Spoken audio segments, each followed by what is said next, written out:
Wolfpack football, we set the standard. You understand? I ain't got time for this. I got time for football players that want to get better.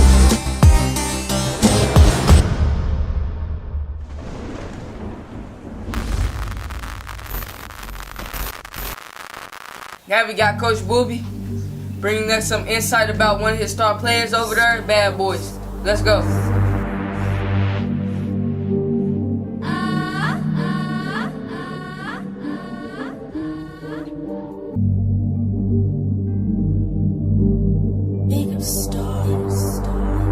I grew up here. Been here all my life. Raised on the north side of St. Louis. Tough neighborhood, Aldine. One of the toughest neighborhoods in St. Louis. I was the epitome of bad. I was a good academic kid, early age, and it seemed like once my grandfather was killed in '89, I kind of went the rebellious route. I wanted to do everything but the right thing. It's just, I was the can't get right of the family for a long time. It's just everybody go through those stages in their life. Then I got older and gravitated to street lifestyle, fast money, and, the luck of the draw that I'm still here. I mean, I could be one or two things, in jail or dead, but I'm here trying to mentor and start a foundation with kids now, and I just think there's nothing but God. The grace of God that I'm still here, because a lot of my friends that I grew up with are either dead or in jail, and I just don't want none of these kids to go down that path that I chose.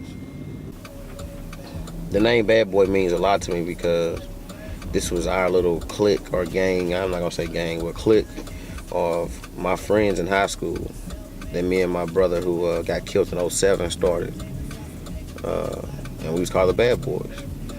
And we just hung out and messed with girls and did the typical, high school teenage stuff, but that's what made me start this brand last year of Bad Boyz, because in remembrance of my brother.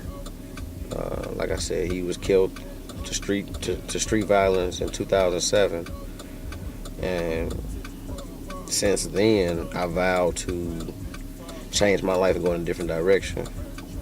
But yet still, haven't been perfect since '07, haven't been perfect all my life, but at the same time, I've been giving my 150% towards kids. I know for sure since '07. And it's to a point that Bad Boy is becoming a household name, and you can't go anywhere without someone talking about Bad Boyz. And that's one of the goals I wanted, and it's starting to come to light. So. Armaad, true enough, he's a talent. But Armaad's story is kind of different from some of the other kids that I have. Armaad lives in a very rough neighborhood. Armaad lives in a neighborhood where you can either eat or get ate. And at an early age, he's seen a lot. He's been through a lot. Armaad, he's a very humble kid, very soft-spoken, very mild-mannered. But on the field, he's a different animal. And he's very, very aggressive. When other kids try to get the best of him, it triggers something that other kids don't have. It triggers this demon in him. And that comes from the pain that he's seen in his life. I've never met a kid who was ready to fight just from being tackled. But that's the fighter in him. That's the pain that he's seen in his life. And it's my goal to help him pass this, to help him through this, to help him out of this. Yes, he has a mother and a father, but at the same time, it's not what it should be. It's bigger than football. It's bigger than X's and O's. It's bigger than this game, period. That he can make it out. He can make it out. He can make it away from this situation. That he can use this talent and become something great in life. So we pulling up now. This is Armaad's house. That's his little sister in the doorway there. And that's him standing there with his mouthpiece in his mouth. Armaad, come here, dude.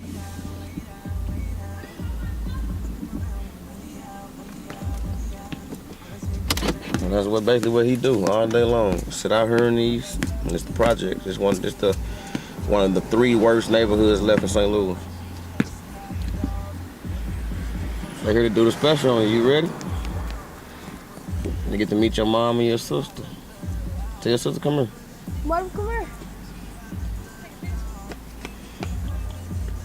I hope you camera ready, cause they finna get you. No, I'm not camera ready. Well, it's too bad. It's good. Come over here. Come here, Ash. No.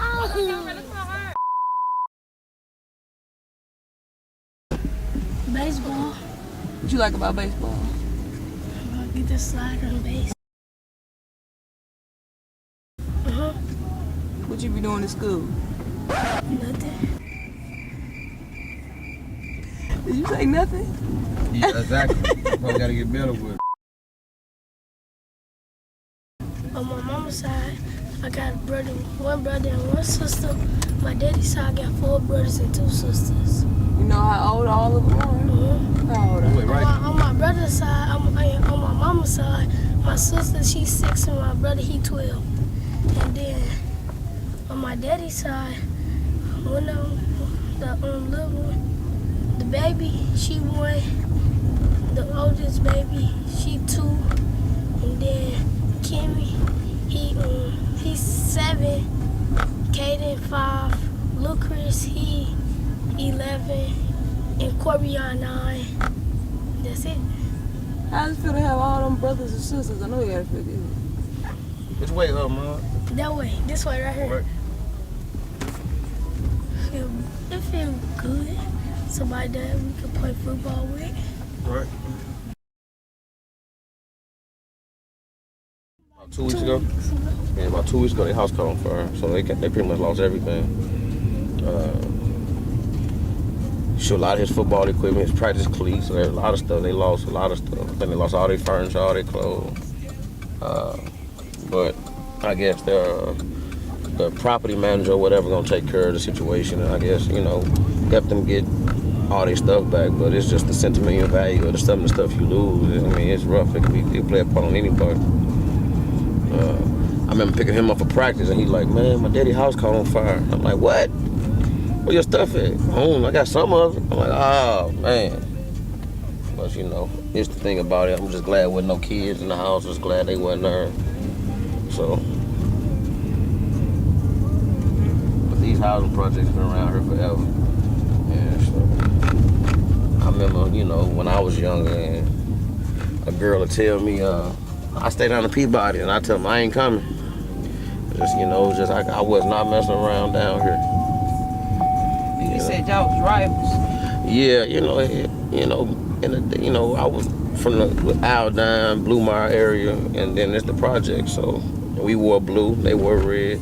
That was the thing back in the day. You just didn't go in your rival's neighborhood, no matter what it is, because you liable to get into it. You liable to get jumped. You liable to get into, back in my younger day, it was fist fights. Nowadays, it's gunplay. And, these younger kids have messed up these neighborhoods.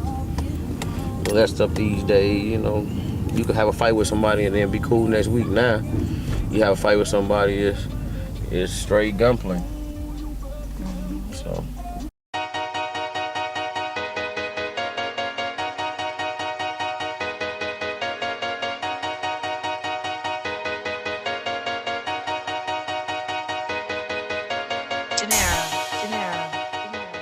What's your name? Tell your name. Tell your name. Aw, you weak. Come on, tell her your name. Oh man, we've been down this area pretty much, man, the whole family. You know what I'm saying? Everybody, we started out in the tall buildings, the Doors Webby projects. We all like family though. Everybody down here know everybody. When they knock the tall buildings down, they moved everybody over here, and this where we been. When they knock the tall buildings down? What, 90? When like 90? 90? Yeah, about, I say probably about 97, 98. We knocked the tall buildings down, so we all came over here, and this where we been at, in this little area. You know what I'm saying? Peabody Project, man. We all family. Number love, talented kids down here, man. In everything. Soccer, football, baseball, whatever. We do it all, man.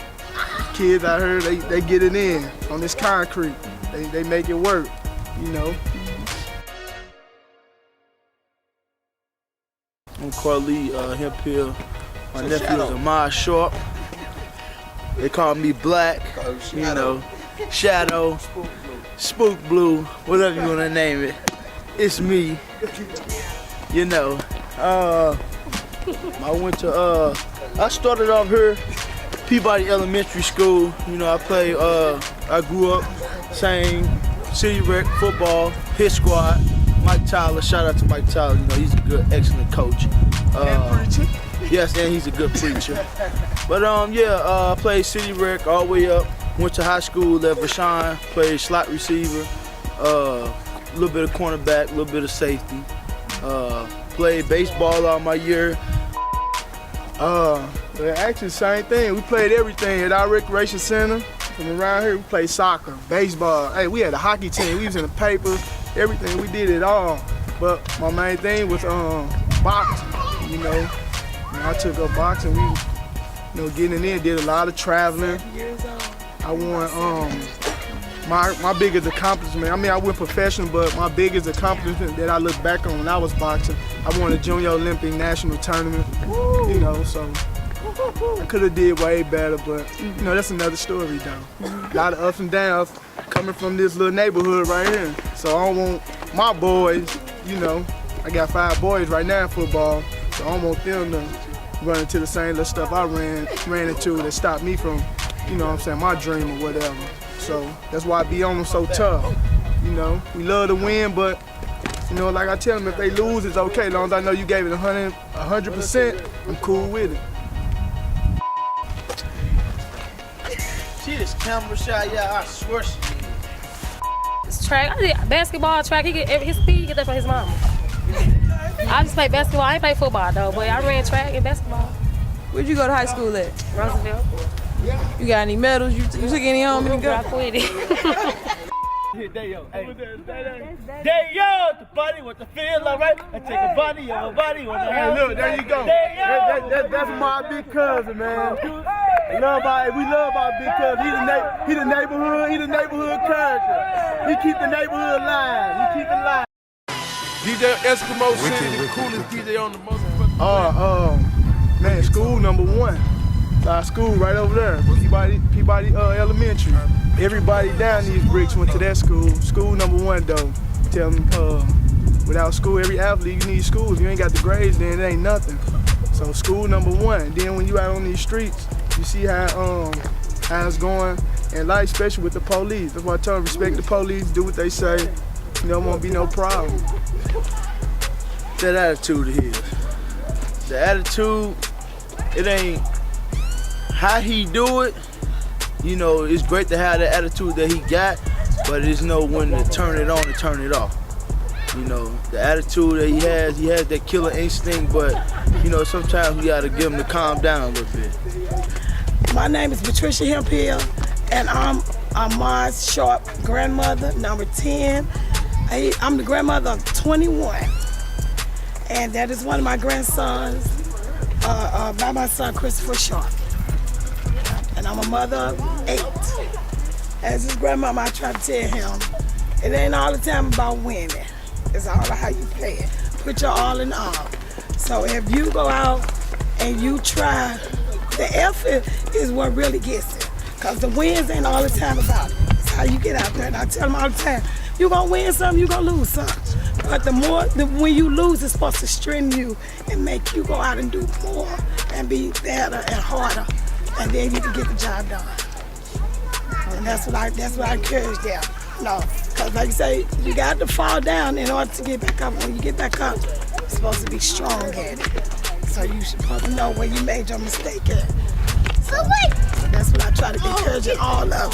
Even my kids, when they was in sports and boxing, I tell them all the time, you can't win every fight. But when you do lose, you know where you made your mistake at, and you know when you come back out, you know what you got to do to get the job done. And that's all I encourage them, is to go out and be you. Be you and keep doing you.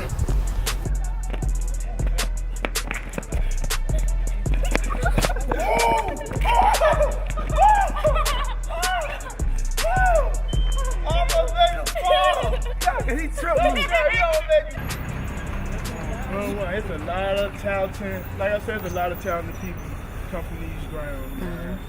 Like some took it a little further. Others they could have took it a little further, but they made mistakes. And that's life, but it is what it is. Like in this very spot right here, right in this alley, lost one of my little cousins. Good kid, you know what I'm saying? He was a boxer too. He was on his way. But, man, the streets rough. Being down these bricks is rough. Basically everything, like I said, everything. Everything, he experienced everything. That's why, like in the games, when you hit him after that whistle, I guess it just take him back down here. I need my lick back.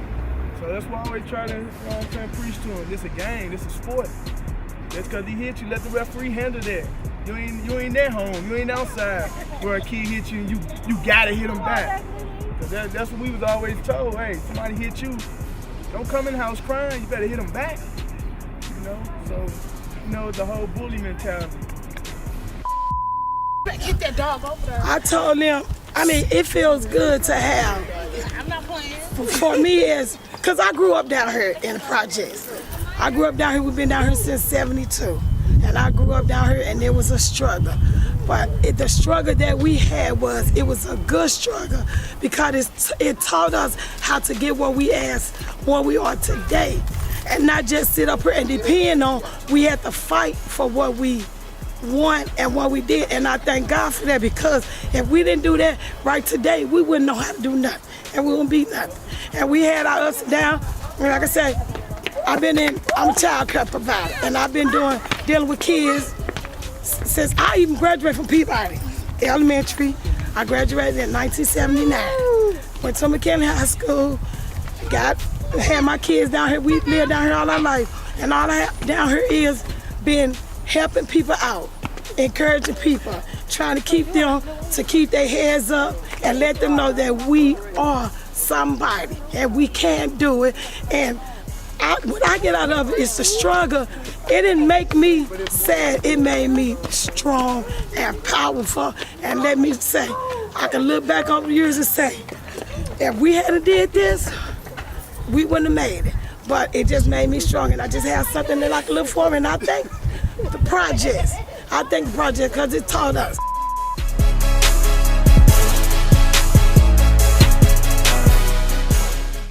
I grew up, without a father figure, so,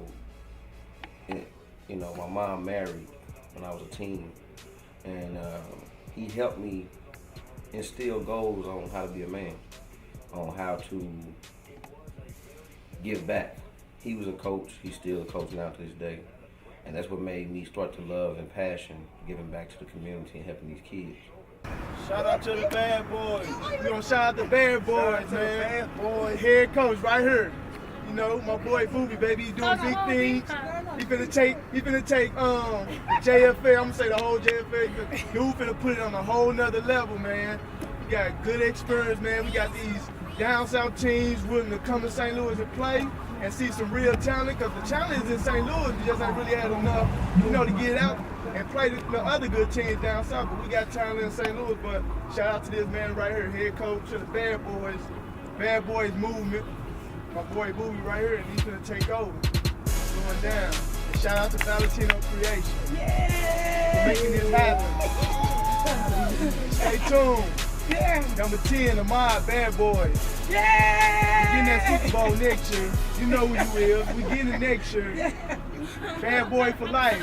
No other team, either Bad Boy or it's nothing. Yo. Right on. Boy, you can't hoop.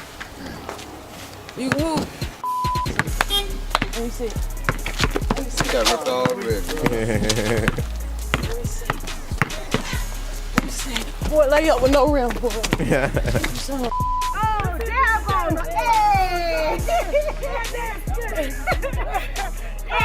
dab on them. Dab on them, baby. Dab on them. Shout out to Bad Boyz. And shout out To Valentino Creation.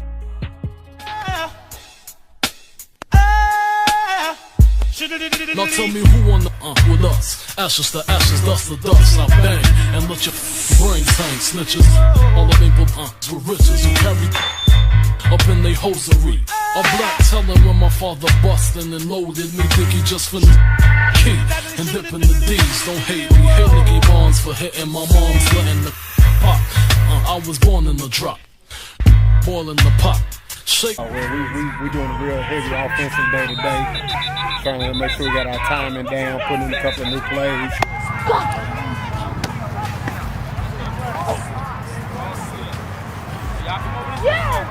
Come on. What type of slang and bang in the streets? Bad boy. What type of play in the trunk for weeks? Bad boy. What type of live at me cool? Bad boy. Aim for the sky. Bad boy.